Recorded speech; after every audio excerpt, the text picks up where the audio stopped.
ಧರ್ಮರಾಜ ನಮ್ಮ ಯುದ್ಧದಲ್ಲಿ ಭೂಮಿ ಭಾರತವೇ ಧನ್ಯವಾದ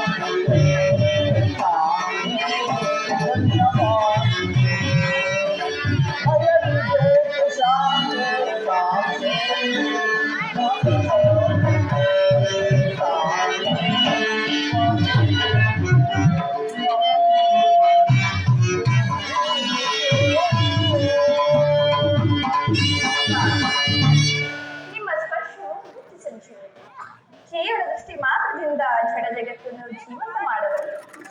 ಹಾಗೆ ನೀವು ಈ ರಕ್ತ ಪಾರದರ್ಶಕ ಬೇಕಿದೆ ಸ್ವಾಮಿ.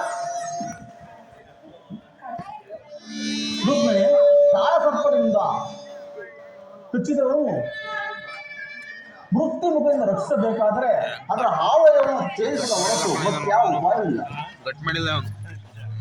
ಅದನ್ನು ರಕ್ತಶಯದಿಂದ ಸಂಪೂರ್ಣವಾಗಿ ನಾಶ ಮಾಡದ ಹೊರತು ಧರ್ಮರಾಜ್ಯ ಸ್ಥಾಪನೆ ಆಗುವುದು. ಇಷ್ಟೊಂದು ಜನರ ಮರಣದಿಂದ ಧರ್ಮ ಸಂಸ್ಥಾಪನೆ ಆಗುವುದಾದರೆ ಅಂತಹ ಧರ್ಮಕ್ಕೆ ಧಿಕ್ಕಾರಿದೆ. ಮತ್ತೊಂದು ಬಾರಿ ಶಾಂತಿ ಸಂಧಾನಕ್ಕೆ ಪ್ರಯತ್ನಿಸಬಾರದೆ ಈ ಗೌರವಕ್ಕೆ ಕಾರಣವಿಲ್ಲ. ರುಕ್ಮಿಣಿ, ನಿನ್ನ ಮಾತಿನಂತೆ ಮತ್ತೊಂದು ಸಾರಿ ಶಾಂತಿ ಸಂಧಾನಕ್ಕೆ ಪ್ರಯತ್ನ ಪಡೆದರು. ಆದರೂ ನನ್ನ ಪ್ರಯತ್ನವು ವಿಫಲವಾಗುತ್ತದೆ. ಸಫಲಗೊಳ್ಳುವುದು ಒಮ್ಮೆ ಪ್ರಯತ್ನಿಸಿದರೆ ಸ್ವಾಮಿ.